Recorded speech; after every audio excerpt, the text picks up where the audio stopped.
being a public speaker is a very strategic kind of lane because there's a lot of them out there. Yeah. As far as, did you go to school, undergrad? Did you go to school for that? Yeah. Tell me, how did we evolve into what we see now? So I didn't go to school I went to school for marketing and business, but I ended up dropping out. I caught a case. And during that case, I ended up getting extradited to Oakland, California because I was going to school in Missouri. Ended up beating that case, took it to trial, but that ended my relationship with, the school system. Yes, sir.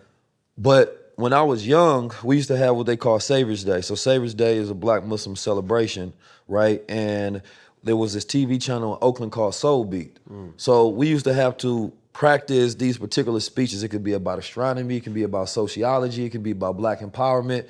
And so I got tapes. I'm like 8, 9 years old, getting on stage, speaking about the same things I speak on today. Right. And funny enough, I just got a glimpse of seeing that just like last year because somebody had a tape.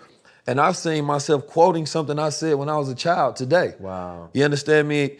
And to say that, like, I look at speaking as a skill rather than a talent because it's something that I have to develop over time. Tonality, being able to communicate, being able to listen, being empathetic to an audience, understanding how to take a concept that's in your head and how to build that in someone else's head as you speak. Right. Communication is a lost art amongst today's people because everything is microwave. We don't really understand communication. It's too easy. We don't have to write anything. We don't have to fully say our points. We text message. We put on Twitter. It's more aggressive. There's no empathy because there's less context. So most of the things that we say are misunderstood, right? And so for me, communication came from having past positive proof that I was good at something, right? So when I was told like, yo, you killed it on the stage, but I also used to be in Oakland going to rallies when there was issues with like the police or something. And so I didn't see no representation of Black men speaking. It'd be a sea of white folks speaking about Black issues. So I wanted to be in representation and represent that. There was no cameras there, but I just felt compelled to go speak. So, but afterwards, people would come up and be like, yo, you killed it, you did this, that, and the third. So I'm like, anytime you got a skill set, you should use it in some way where you can change the world. Yeah. You understand me? And so that's where my journey of communication started. You were speaking about communication, and I think to even put a microscope to that, the issue is not just communication, it's Black men being able to communicate with other Black men. That's a super fact.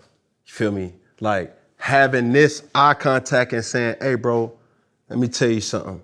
And I want you to understand that it's coming from love.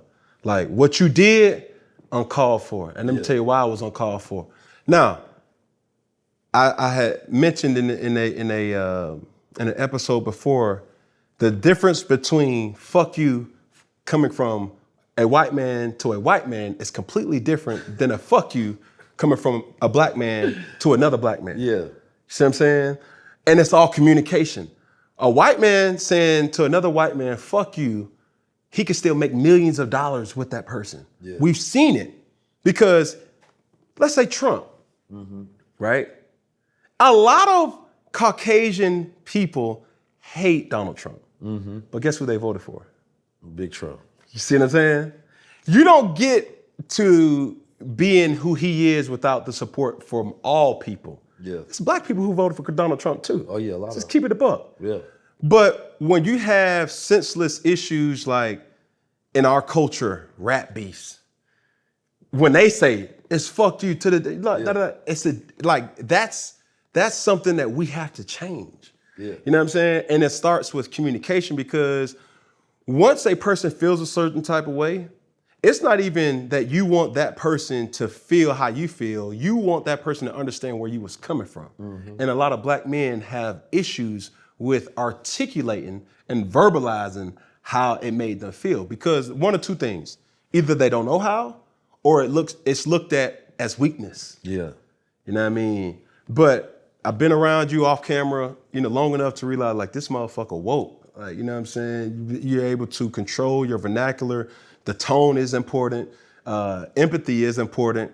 strategy is important as well. So when you're going into a public speaking, let's say the revolt situation, how long does it take you to prepare for it? You know, this one was interesting because they wanted me to send in a script. They actually asked me, "Yo, do you want us to write it?" And I just said emphatically no. Yeah.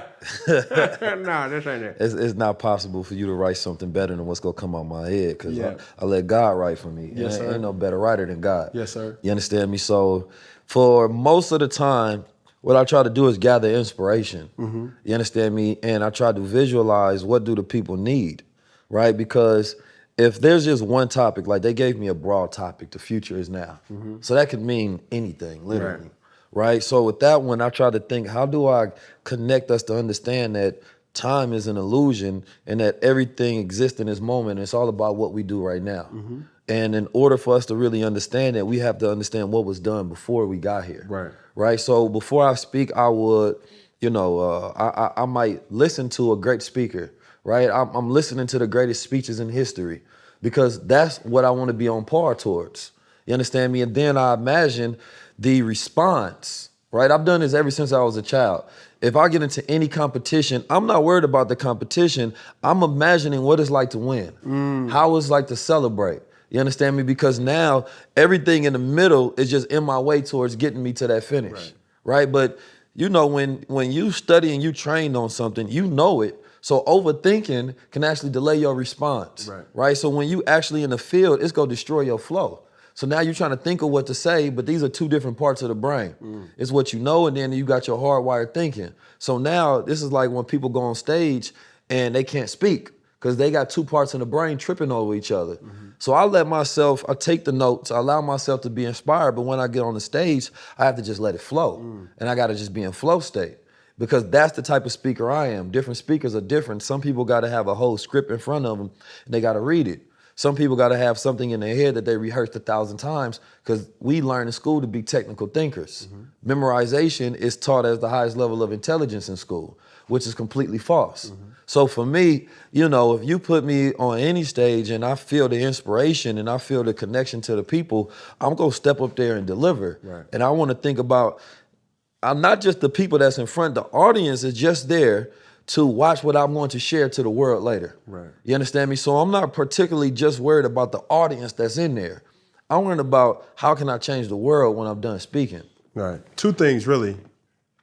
And the first topic is this. Anytime a person who's openly religious, Christianity, Muslim, Buddhist, it's a threat.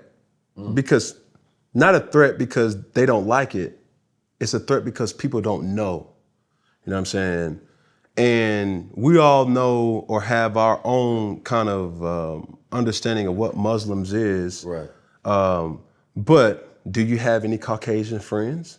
Do you go about it in a way where it's like the white man is this, the white man is that? Like, how do we go about it in that sense, you know what I'm saying, for you? Obviously, you being who you are right now, you needed a lot of people's help. You know what I'm saying? Now, how you go about attaining that help is on you, and how do you go about it? You know who John Brown is? It's many John Browns. John Brown was an abolitionist. He was a white man in the South. I believe he was in the South. And he fought against other white men because he opposed slavery because he was a stone cold Christian. Right? And I always say, if I got some white friends, they got to be like John Brown. You know what I'm saying? Like that's the kind of white friends I'm looking for. Yes, sir. Right? Not just ones that secretly say, man, I don't like what I see in society. People that are actively opposing the things that they see and utilizing their privilege in a way to fight the war on the side of good. You dig? Fight the war of equality. Yeah, freedom, justice, and equality. You understand me? If you consider yourself to be a Christian and there's something that's done that goes against your tenets, faith, belief, and system, then you have an active duty to do something against that. Like the thing about with white and black, because I don't look at the world in a particular white and black spectrum. You understand me? Because I can see all the colors. You dig? But when I look at the reality of it, it's not enough white people that stand up against evil. Black people got to do it. Anytime that there was something that changed, it's because we stood up, we fought, we had the dogs against us, we got lynched, we got killed. We was out there doing the work for the most part. Right. You dig? So we stood on something that we believed in, not what they believed in first. Because if they believed no natural in changes. Correct. So for me, it's like a person that I like good people. You understand me? And that good really is disregard skin color. Yes, sir. Because it's really about who you are. Because there's a lot of people that got the same skin that ain't kin. You feel me? So therefore, I can't tap in with them because people don't have standards of what it means to be black, right? If you say, well, I'm a black man, but you don't treat every other black man that you see as a brother or you see him as a sister, then that's not black to me. Because for me, black goes to the origin of righteousness, right? Because it speaks towards the nature of those people that say that, of course, we not actually black, I'm brown. Right. You understand me? But what it's saying is I'm connected to these people. We come under the same code, the same structure, the same culture.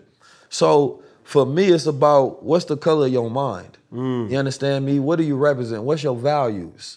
And then that means that we can be aligned and we can have commonality. If we can't, you can be just as greedy or capitalistic or evil as a white man in that same position because you have the same exact morals, same exact beliefs, right? Same exact thing. So I don't play that game because, and personally, I don't have any white friends. And it's not even something that is purposeful. It's just the way that I lead my life.